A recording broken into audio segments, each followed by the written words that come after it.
Bismillahirrahmanirrahim. Assalamualaikum warahmatullahi wabarakatuh. Bapak Ibu yang saya hormati, begitupun mentor dan fasilitator dalam kegiatan upskilling, reskilling. Izinkan saya memperkenalkan diri terlebih dahulu. Nama saya Ivan Effendi dari SMK Darmawan yang ada di Kabupaten Bogor.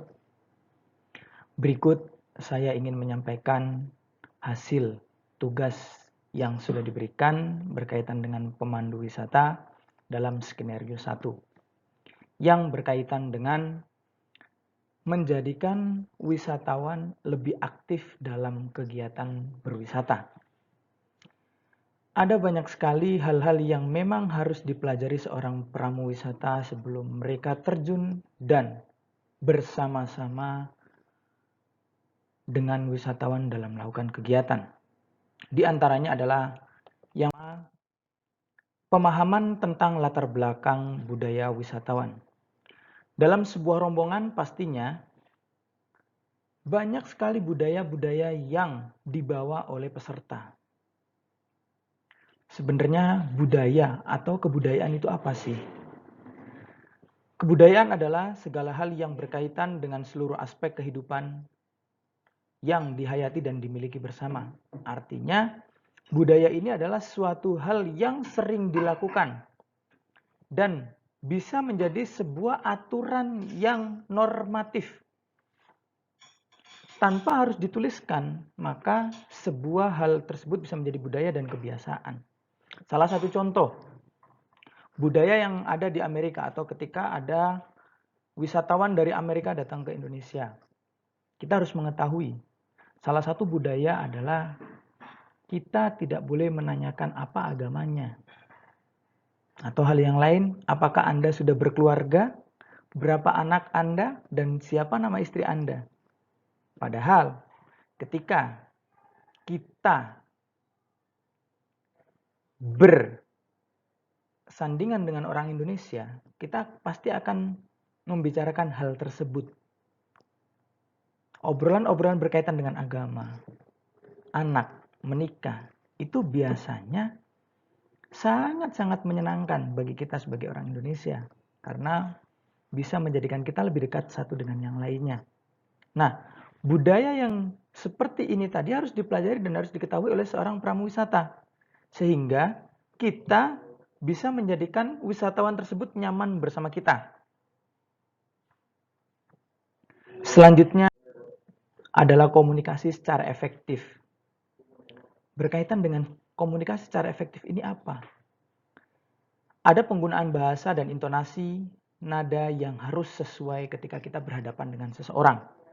Atau dalam hal ini adalah berhadapan dengan wisatawan-wisatawan.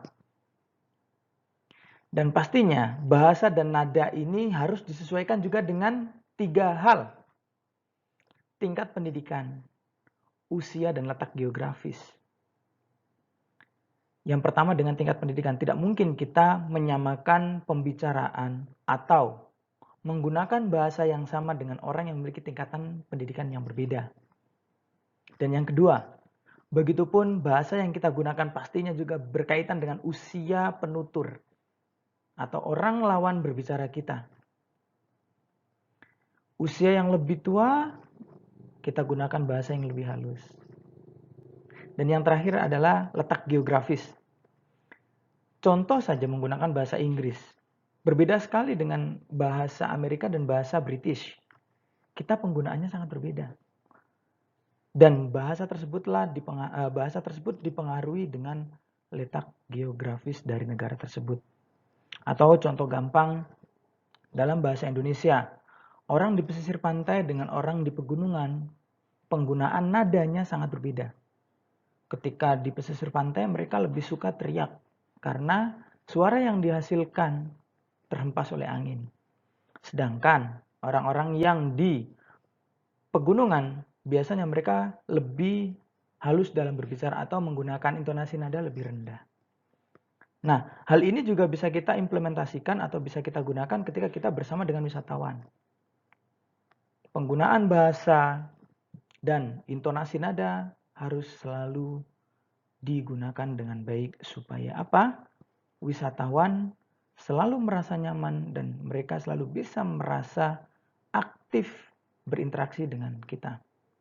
Selanjutnya, etika kerja dalam pemanduan harus dikedepankan.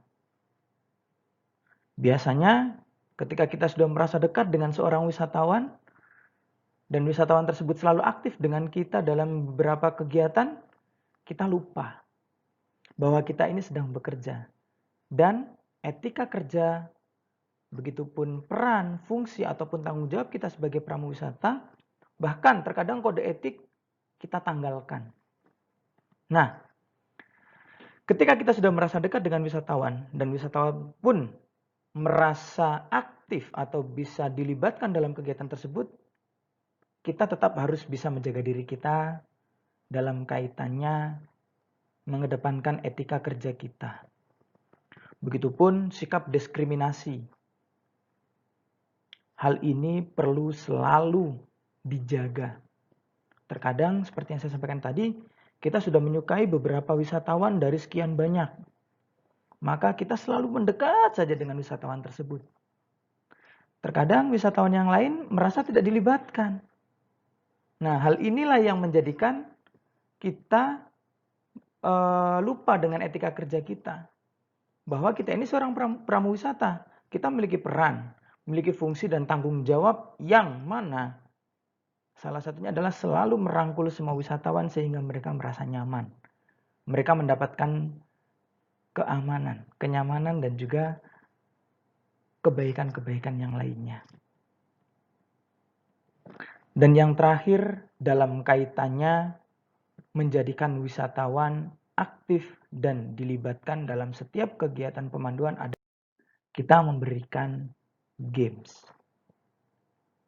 Dalam hal ini, pertanyaan-pertanyaan yang kita ajukan biasanya remeh atau kecil sekali. Tetapi mereka ketika bisa menjawab apa yang kita tanyakan, mereka memiliki kesan yang positif. Nah, setelah adanya pertanyaan dan bisa menjawab pastinya ada reward. Tidak besar. Bahkan hanya sekedar makanan ringan, mereka pasti akan senang. Karena apa? Karena mereka merasa bahwa apa yang mereka berikan itu dihargai. Apa yang mereka sampaikan itu dihargai. Nah, selain itu juga biasanya pertanyaan-pertanyaan ini berupa games kelompok. Meskipun bukan dalam kegiatan pemanduan lokal atau misalkan di sebuah bus, games kelompok ini biasanya bisa digunakan. Contoh misalkan kita bagi 2 seat kanan dan kiri. Nah, games yang bisa kita berikan adalah lanjut kata. Contoh, kita mulai dengan huruf A, apel.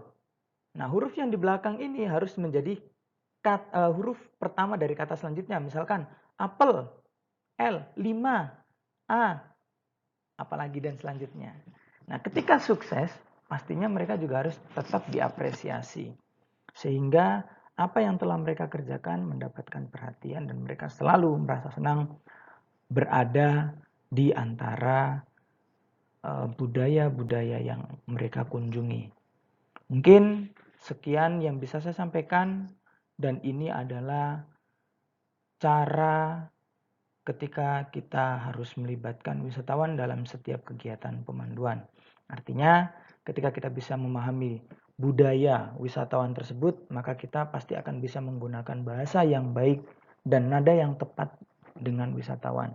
Begitupun ketika kita sudah akrab, jangan sampai kita menanggalkan etika kerja yang ada dalam kegiatan berwisata. Dan yang terakhir, tambahan games atau pertanyaan-pertanyaan yang bisa memberikan hadiah kepada wisatawan akan menjadikan mereka lebih senang dalam berkegiatan dan tidak bosan dalam setiap aktivitas yang telah dirangkum. Baik, kiranya itu adalah hasil kerja atau hasil tugas dari LK Pemanduan Wisata di skenario 1 dan di skenario 2 saya lampirkan dan saya upload di LMS. Terima kasih banyak Bapak Ibu sekalian, mudah-mudahan bermanfaat dan bisa dijadikan referensi-referensi yang lainnya. Assalamualaikum warahmatullahi wabarakatuh.